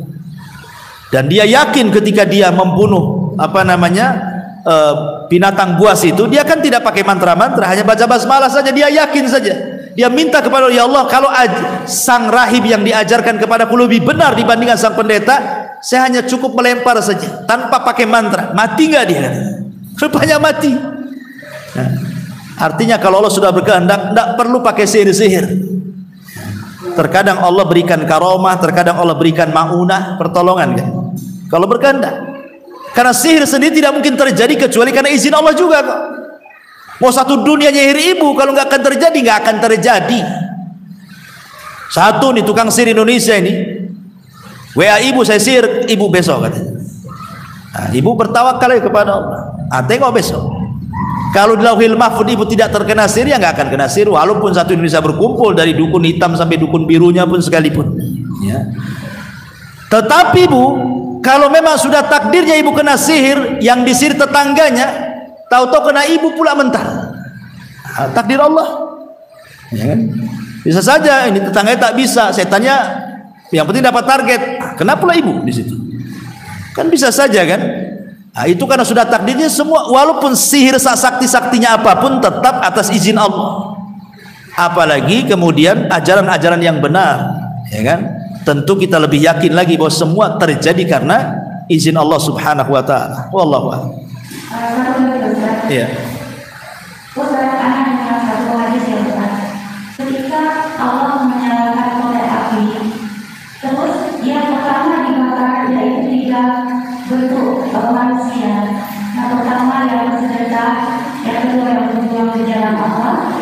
yang satu lagi yang baca Quran. Orang baca Quran? Ya, yang baca Quran. Yang anak-anak Ustaz, kan neraka itu terdiri dari 7 lapis. Bahkan yang letak paling yang keempat baru orang-orang Nasrani, baru orang-orang yang memang benar-benar tidak menyukai agama Islam. Yang anak-anak, kenapa justru mereka yang tidak tadi yang di luar dibakar oleh Allah Subhanahu wa Ta'ala, sementara mereka juga masih ada kejadian tauhid. Sementara kalau orang-orang yang sudah bukan dari Islam, kalau itu Allah tidak akan bukan di keluarga yang pertama dibakar. Itu gimana Ustaz? Iya, alhamdulillah. Hadisnya berbunyi awal man tusyu'ira bihin nar. Yang pertama kali disentuh api neraka. Ingat bahwa umat Islam ini hisabnya paling depan dibandingkan umat-umat sebelum Islam. Dia datang paling akhir tapi hisabnya paling depan. Dia datang paling akhir tapi masuk surganya paling depan. Ya. Apakah masuk neraka paling depan juga? Bisa saja, bisa terjadi kan itu. Karena paling pertama dihisab. Orang umat lain belakangan dihisab. Kenapa? Karena paling singkat hisabnya dibandingkan umat lain. Kenapa paling singkat? Ya umurnya juga singkat dibandingkan umat-umat sebelumnya. Kemudian kalimat tusyu'ir ini ancaman. Allah mengancam kepada para pelaku riya dari kalangan ahli sedekah, dari kalangan mujahid, dari kalangan ahli Quran, bahwa kalau mereka melakukan bukan karena Allah, karena riya, maka mereka terancam orang yang pertama disentuh api neraka. Tentu nerakanya bagi orang-orang yang beriman, bukan nerakanya bagi orang-orang kafir. Ya. Nerakanya orang-orang yang beriman akan berbeda dengan nerakanya orang-orang munafik. Nerakanya orang yang beriman akan berbeda dengan nerakanya orang musyrik, orang murtad, dan begitu seterusnya. Tentu nerakanya yang paling atas kan itu, karena sifat neraka itu paling bawah, paling jelek. Makanya darokat. Ya, darokat itu artinya kalau terjun bebas ke bawah, paling dalam tuh paling ngeri gitu maksudnya. Kalau surga itu sifatnya darajat. Darajat itu tangga ke atas, makin naik, makin indah. Nah, itulah bedanya. Jadi nerakanya orang yang beriman ya di atas. Nah, nerakanya orang yang apa namanya kafir ya di bawah. Nah, nanti yang paling bawah sendiri adalah orang munafik. Yang paling bawah sendiri munafik, kemudian di atasnya murtad. Ya, orang murtad itu justru di bawah setelah munafik. Jadi munafik dulu baru orang murtad. Oh, bayangkan. Orang murtad loh. Dia masuk Islam, kemudian murtad. Nah, itu nerakanya di bawah tuh. Tapi yang paling bawah tentu orang munafik.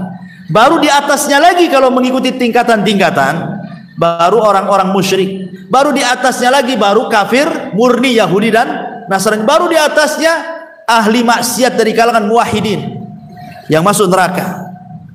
Ya, jadi kita ini bukan cerita kenapa mesti orang Islam gitu. Nerakanya jadi dibedakan. Tetapi ini kan ancaman. Yang namanya ancaman itu bisa terjadi, bisa tidak kan. Orang ini awal yang pertama disentuh api neraka adalah 3 orang ini. Namanya mengancam, bisa terjadi, bisa tidak. Seperti Rasul mengatakan, umat ini akan berpecah 73 kelompok. Yang 72 masuk neraka, yang 1 langsung masuk surga. Maksud yang 72 masuk neraka itu maksudnya terancam neraka, bisa masuk bisa tidak gitu maksudnya. Tergantung syafaat, tergantung kebaikan dia. Kalau Allah mau Allah masukkan ke neraka, kalau Allah mau Allah masukkan ke dalam surga kan itu. Nah, sama juga dengan ini. Karena ini kan dosa riya, dosa yang tidak menjadikan orang keluar dari Islam. Lain kalau dosa besar, apa namanya, kesyirikan kepada Allah atau kekufuran yang mengeluarkan dari Islam, itu sudah jelas, itu orang kafir. Tapi ini kan masih umat Islam yang beramal kemudian riya. Nah, boleh jadi ketika awal disentuh oleh api neraka supaya adabnya dicepatkan kemudian masuk surga dia. Tetapi kan dalam bentuk ancaman ini supaya orang itu jangan main-main dengan penyakit riya. Ya, mengancam saja, menakut-nakuti. Wallahu a'lam. Iya.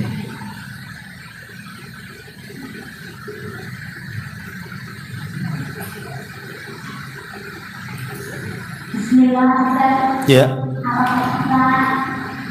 Punya sifat khawatir terhadap Allah. Sampai contohnya ini, contohnya kita terus namanya kita diterima itu Ustaz, penyakit terhadap amalan dan dosa. Ya, alhamdulillah. Nggak apa-apa khawatir itu bagian daripada takut.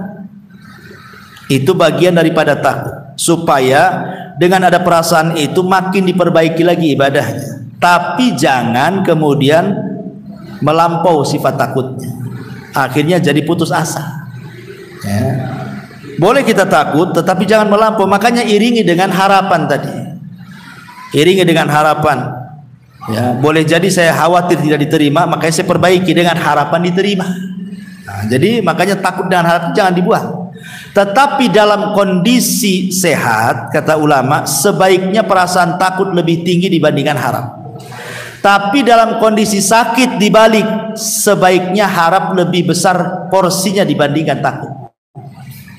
Ya, jadi saya ulangi, kalau ibu sehat nih kayak sekarang ini, porsi takut besarkan, porsi harap kemudian kecilkan.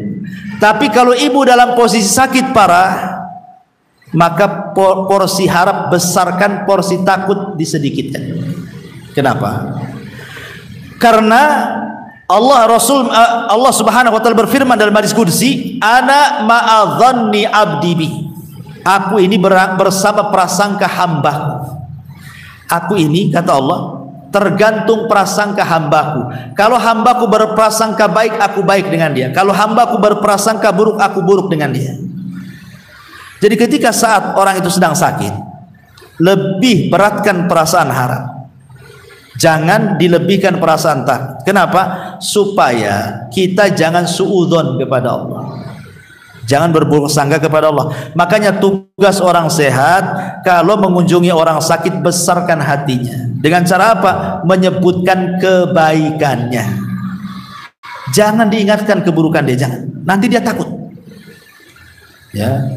Ingat nggak dulu waktu kita gibah rame-rame? Makin takut udah mau mati diingatkan gibah kan. Akhirnya di otaknya neraka ya. Suudzon sama Allah akhirnya. Tapi cobalah ingatkan, ingat nggak waktu kita ngaji rame-rame? Nah, jadi yang diingat ngaji akhirnya husnudzon dia kepada Allah. Boleh jadi husnudzon itulah amar terakhir pahala dia yang ia bawa mati. Itulah pentingnya membagi porsi takut dengan porsi harap tadi.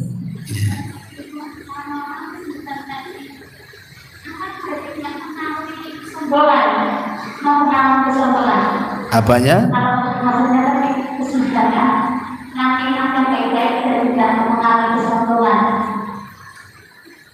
Maksudnya kesombongan di sini? Kesombongan dari dia antara tujuh kepada dia bagaimana itu?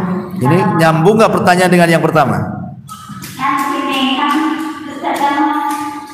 jangan istilahnya yang baik-baik, kalau ingat yang baik kan jadi kedua. Oh gitu. Iya, maksudnya kan ini ketika orang itu sedang sakit parah, supaya jangan ditakut-takuti. Orang sakit parah ditakut-takuti cepat matilah. Jantungnya berdetak makin kencang, pula berhenti nanti. Jadi, tapi kalau dihibur dengan kebaikan, itu bukan membanggakan diri, tidak. Ya, tidak membanggakan diri. Ini kan dalam posisi tertentu. Kita ingatkan kebaikan dia supaya dia yang diingat itu saja. Ya, ketika yang diingat itu saja, karena orang sakit parah itu tidak susah berpikir lain dengan orang sehat, macam-macam pikirannya. Orang sakit itu mikirnya macam-macam, makanya kenapa setan lebih dekat kepada orang yang sedang sakit parah itu. Kalau bisa dia mati dalam sulul khotimah sama setan. Terkadang dimimpikan yang gak enak-enak sehingga makin takut, akhirnya suudzon kepada Allah. Makanya kita orang sehat jangan tinggalkan orang sakit. Ya, jangan, apalagi sakitnya sudah memarah gitu ya, sering koma, sering kadang-kadang disangka mati pada belum mati kan itu ya, atau istilahnya sakit parah lah. Kan kita tahu tanda-tandanya itu. Maka hibur dia. Memang dia tidak bisa ngomong terbaring, tapi kan telinga bisa mendengar. Dibisikkan di telinga. Makanya kenapa kemudian kita disuruh untuk mentalkin itu. Talkin kan kalimat baik. Ya, kalimat tauhid, karena hanya kalimat itu yang bisa diucap orang sedang sakaratul maut. Kalimat yang tidak akan bisa, walaupun lebih pendek daripada la ilaha illallah, tidak akan bisa. Itulah kehebatan la ilaha illallah itu. Hanya kalimat itu yang memungkinkan bisa dibaca oleh yang sedang sakaratul maut. Kalimat yang lain tidak akan bisa diomongin dia. Makanya kenapa kemudian kalimat itu yang dibisikkan. Kalau dia masih merespon, ya hibur dialah. Kalau masih bisa direspon, masih bisa lihat, sisa senyum, hibur dengan kebaikan. Jangan perlu takut-takuti. Cepatlah sembuh, biar kita dugem lagi. Itulah saya kurang ajar itu. Ya, baik.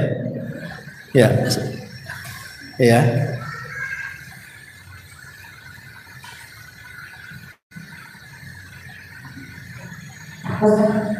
Cerita pertanyaan, jadi ada salah seorang teman kita ini, alhamdulillah baru mendapat hidayahnya, sehingga setelah mengikuti beberapa kajian, beliau ini memahami maknanya riba. Padahal rumah yang terpakainya sekarang ini masih dalam pembeliannya dan cara riba, dan masih 13 tahun lagi melunasinya, Ustaz. Dan beliau berkeinginan untuk menjual rumah tersebut. Namun zaman sekarang ini untuk membeli pembeli yang cash kan sulit, Ustaz. Dengan cara oper kredit pun otomatis menjerumuskan orang lain untuk masuk dalam riba. Dan juga kalau misalnya rumah yang oper kredit di status di bank pun masih pembeli pertama namanya tercatat di sana. Itu bagaimana menurut Ustaz solusinya, Ustaz? Ya, alhamdulillah. Yang pertama, terus istiqomah.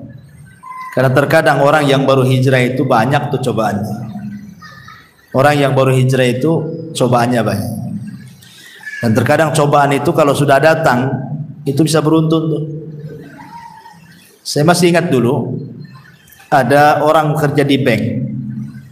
Ya. Kemudian waktu itu dia ngaji ke salah seorang ustadz juga. Ustadz ini sangat tegas gitu. Oh, bank itu maksudnya konvensional, bukan syariah ya. Itu ribawiyah, itu fatwa MUI dan macam-macam. Akhirnya ketakutan, langsung dia main keluar dari bank. Keluar dari bank, padahal dia gaji tinggi. Jabatan di bank itu lumayan. Dia hidup di perumahan menengah. Ya. Tapi masih ngontrak, tapi menengah. Ada mobil. Kemudian anaknya bisa disekolahkan dengan layak lah di situ. Pas keluar dari bank mendadak, apa yang terjadi? Dia pikir langsung bisa dapat kerja. Tawakalnya tinggi. Rupanya lantang-lantung sana sini tidak dapat pekerjaan. Dia coba kerja ini tidak diterima. Dia kerja itu gagal. Akhirnya larinya kemana? Jual es. Berapalah penghasilan es itu? Jual es keliling itu nggak banyak. Akhirnya kemudian tidak sanggup nyewa di perumahan menengah, gantilah perumahan kecil. Mobilnya dijual untuk modal. Nggak punya mobil ganti motor. Kemudian setelah setengah tahun kalau nggak salah, setelahnya kemudian anaknya nggak bisa lagi sekolah, nggak sanggup, terpaksa berhenti anak-anaknya, nggak sanggup nyekolahkan. Akhirnya setelah beberapa bulan setelahnya itu cekcok keluarganya, amburadul. Akhirnya berakhir dengan perceraian. Ini terjadi. Ya. Artinya begini, menjauh dari riba itu bagus. Secara hukum Islam, kalau yakin man taraka syai'an lillahi awadallahu khairan minhu. Siapa yang meninggalkan sesuatu karena Allah, yakin pasti Allah akan ganti yang lebih baik. Tapi kan harus melihat maslahat dan mafsadahnya. Orang itu lihat sisi rusak dan sisi baiknya, ya kan? Sisi rusaknya apa, sisi baiknya apa? Kalau sudah jelas konsekuensinya, suami istri siap menerima. Ini suami siap meninggalkan riba, istri pula belum. Ini jadinya bercerai kan? Istri biasa senang di rumah menengah, ada mobil, anaknya enak, sekolah cukup gitu, dihormati orang di sekitarnya. Tiba-tiba ketika suaminya tobat, hijrah, istrinya belum siap. Akhirnya luntang-lantung dia, mobil dijual, akhirnya rumah lebih kecil lagi, anaknya ditarik di sekolahan, berakhir dengan perceraian. Artinya kalau mau hijrah memang ini sudah oke lah suami istri ya, sudah sama-sama memang hijrah, sudah ingin berubah kan enak tuh. Maka di sisi lihat juga kan, Sekarang gara-gara keluar dari riba kemudian cerai kan mafsadahnya lebih besar. Anaknya akhirnya luntang-lantung nggak jelas, ikut bapak ikut emak kan gitu. Jadi banyak kerusakannya di balik itu. Kita tetap mengharamkan riba. Ya, tapi jangan langsung fatwa, oh antum harus keluar dari riba, enggak kayak gitu juga cara. Ini sadis sekali kan itu. Jadi tetap kita jelaskan riba haram. Kalau ada yang mengatakan gimana dengan saya Ustaz? Saya harus keluar, lihat masalah mafsadahnya. Kalau dengan antum keluar, antum yakin, percaya, tawakal kepada Allah, bismillah. Ya, kalau antum belum yakin bisa keluar, maka tata dulu dengan baik, baru keluar. Jangan terlalu lama, minta berdoa kepada Allah, mudah-mudahan dapat pekerjaan lain yang lebih halal. Ya, jadi Islam itu tidak sekaku itu maksudnya ya. Jadi jangan terlalu kaku. Ini semua main jual-jual, main beli-beli, main keluar-keluar, akhirnya stres semuanya kan. Nah, jadi saran saya kalau yang terjadi tadi ya, ini dengan cara begini dijual nggak ada yang laku ya. Dijual murah nggak ada untungnya, hanya kembalikan uang pokok aja nanti kan, itu nggak ada untungnya kan. Kemudian kalau dioper kredit seolah menjerumuskan orang ya. Sekarang ini kita ambillah akhaf dararainnya, walaupun dua-duanya apa namanya buruk, tetapi kan ambil yang paling ringan keburukannya. Kalau ada yang mau oper kredit kasih ya, itu kan yang lebih mudah kan, namanya akhafu dararain kan itu. Dua-duanya jelek, mau ngambil ini jelek, ngambil itu juga jelek kan itu. Tapi mana yang paling ringan? Ambil yang paling ringan. Dua-duanya rusak, ambil yang paling ringan kerusakannya. Kalau tidak bisa jual cash ya sudahlah, yang penting saya sudah terhindar daripada riba. Itu gimana? Ya walaupun satu sisi kan saya menjerumuskan orang. Ya ini itu kan memang namanya juga gimana ya, nggak bisa kita putuskan yang seperti ini ya. Tapi sebenarnya coba berdoa dulu, mudah-mudahan yang ada yang cash itu kan lebih baik. Berdoa dulu, coba minta kepada Allah, ambil waktu-waktu yang mustajab gitu, mudah-mudahan nanti ada pembeli yang cash itu. Ada, sampai ada juga yang luar biasa, dia saking yakinnya dengan riba itu haram ya. Dia keluar, dia punya rumah ya, kasus kayak gini, rumah KPR gitu ya. Rumahnya lumayan gitu ya, berapa ratus juta lah harganya. Jadi ketika dia sudah hijrah, dia pengen jual rumah itu. Oh, ditentang sama keluarganya. Nanti kalau kau jual rumah, apalagi ini apa namanya masih belum lunas cicilannya, nanti kamu gak punya rumah, ngontrak kamu nanti. Jadi sahabat keluarganya malah ditakut-takuti. Tapi Ikhwan ini yakin bahwa insya Allah kalau saya meninggalkan sesuatu karena Allah, Allah kasih ganti. Subhanallah, dengan yakin yang nggak dihiraukan tuh keluarganya. Tapi ini dah kompak suami istri memang. Dijual rumah itu. Rupanya subhanallah, dalam waktu yang sama dia jual rumah itu murah. Rupanya ada rumah yang jauh lebih baik daripada rumah dia, harganya jauh lebih murah dan dia bisa mengembalikan pokoknya. Ini terjadi. Ya, ada yang terjadi, ya ada yang seperti itu. Ya, mungkin tergantung orangnya kan itu ya. Ya makanya cobalah berdoa dulu. Kalau memang buntu sama sekali ingin lepas daripada itu, ya sudah, dengan cara itu lepas saja lah kepada orang. Wallahu a'lam. Ya saya kira cukup. Saya jam 1 mengajar di kampus. Subhanallah bihamdika, asyhadu an la ilaha illa anta astaghfiruka wa atubu ilaik. Allahu ta'ala. Assalamualaikum warahmatullahi wabarakatuh.